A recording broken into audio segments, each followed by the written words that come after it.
रवैये का जायजा लें, अपने दिल का, अपने रवैये का जायजा लें। मसाजिद के बिल नहीं आए, बोले सारे आए हैं ना? तो जो मसाजिद के इमाम हैं, महंगाई हुई है, फ्रूट महंगा हुआ, गंदम महंगी हुई, घी महंगा हुआ, घरेलू जरूरियात की चीजें सारी महंगी हुई। यहाँ कितने सारे साथियों की मैं चेहरों से जानता हूँ, अल्लाह इनके मालो जान में बरकत दे, जो मसाजिद की इंतजामिया है। कितनी तनख्वाह बढ़ाई है आपने, क्या देते हैं हम? क्या अगर हुकूमत जुल्म कर रही है, वाबड़ा जुल्म कर रहा है, गौर फरमाएं, तो क्या हमसे ये ज्यादती तो नहीं कहीं हो रही? अगर हम किसी का क़यामत के दिन गिरेबान पकड़ेंगे, जरा आज के दर्स में तवज्जो कर लेना। या तो जिम्मेदारी ना ले भाई, मैंने सदारत सदूरत मस्जिद की नहीं करनी, ठीक है? अगर आप सदारत, अमारत, नजामत कर रहे हैं, वल्लाहि लाज़िम आप रिस्पॉन्सिबल हैं। नोटेड द पॉइंट, मेरी बात नोट करो। अगर आप किसी मस्जिद की इंतजामिया हो और इंतजामिया होने के बावजूद आप उसकी तनख्वाह इतनी नहीं दे रहे कि उसकी जरूरतें पूरी हों, वल्लाहि लाज़िम आप जिम्मेदार।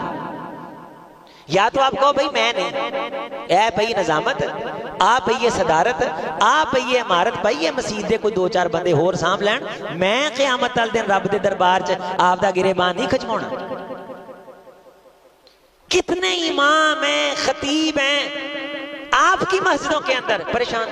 यहाँ हमारे फैसलाबाद की एक मस्जिद में एक खादम की वालदा गिर गई, खादम की वालदा बोले गिर गई, उसकी टांग टूट गई। इंतजामिया को पता है और इंतजामिया खाती पीती है, मिलने हैं माशाल्लाह, मिलने हैं। इंतजामिया के बंदे ने उसे क्या मशवरा दिया कि तुम मस्जिदों में जाके अपील कर लो,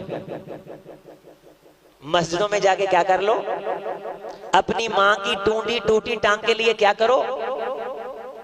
वो मेरे पास आया, मैंने उसे कहा खुदा के बंदे तू भी शरीफ आदमी है, इस बंदे ने तुझे मांगने पे लगा दिया, ये तेरे साथ नेकी नहीं कर रहा, ये तेरे साथ जुल्म कर रहा है, ये तेरे साथ जुल्म कर रहा है। आइमा और खुताबा भी इसी मुआशरे में रहते हैं और उनकी जरूरतें पूरी करना ये वक्त का तकाजा है। अपनी मस्जिद के बिलों के हवाला से बच्चे पढ़ते हैं मदारस में, नोट फरमाएं ये काम की बात है। कभी कभी इस तरह की तलख बातें भी सुन लेते हैं, ये सेहत के लिए मुफीद साबित होती, ईमान के लिए मुफीद साबित होती, क़यामत के दिन की कामयाबी के लिए मुफीद। मैं मसलन शेख कॉलोनी से मोहम्मदी मस्जिद में हम पढ़ाते हैं, हमारे पास 150 के करीब तलाबा है, उसी तरह का खाना पकता है अल्हम्दुलिल्लाह, उसी तरह सफाई सुथराई, वीआईपी माहौल, उसी तरह वर्दियां सिलाई करके, उसी तरह नाश्ता, कोई रत्ती भर फर्क नहीं आया। लेकिन जो चीज आज से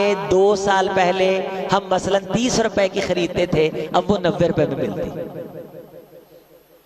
लेकिन चूंकि ये खैरात का काम है, हम ये समझते हैं सवाब है देंगे तो सवाब है, नहीं देंगे तो सवाब नहीं। लेकिन घरों के अंदर हमारे दिन ब दिन तअय्युश और दिन ब दिन इफरातो तफरीद, बाज पार्टियां शादी करती हैं, उन्हें पूरे पाकिस्तान में कहीं फर्नीचर पसंद नहीं आता, और उनकी मस्जिद में कहीं जाके देख लो, इमाम साहब की हालत देख लो, खतीब साहब की हालत देख लो, या उनकी तनख्वाहें पूछ लो, 20-25 हज़ार से हम ज्यादा नहीं देते।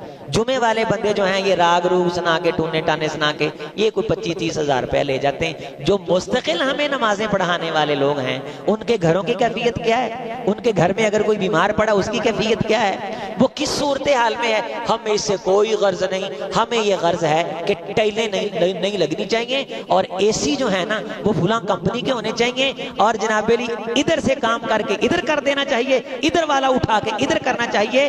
रसूलुल्लाह सल्लल्लाहु अलैहि वसल्लम ने फरमाया, जब कुरान सीखने वालों से सरफे नजर बरती जाए और युवशूनहा मस्जिदों को, और 2 लफ्ज आप सल्लल्लाहु अलैहि वसल्लम ने बोले, एक कुरान मजीद के हवाला से और एक मस्जिद के हवाला से, इज़ा ज़ुय्यक़्तुम मसाहिफ़कुम व हुल्लैतुम मसाहिफ़कुम, कुरान मजीद की जिल्दें सजाई जाएं और मस्जिदों की दीवार पे नक्शगारी की जाए और कुरान पढ़ने वालों से बेजारी की जाए, तो समझो मेरी उम्मत पे क़यामत आने वाली।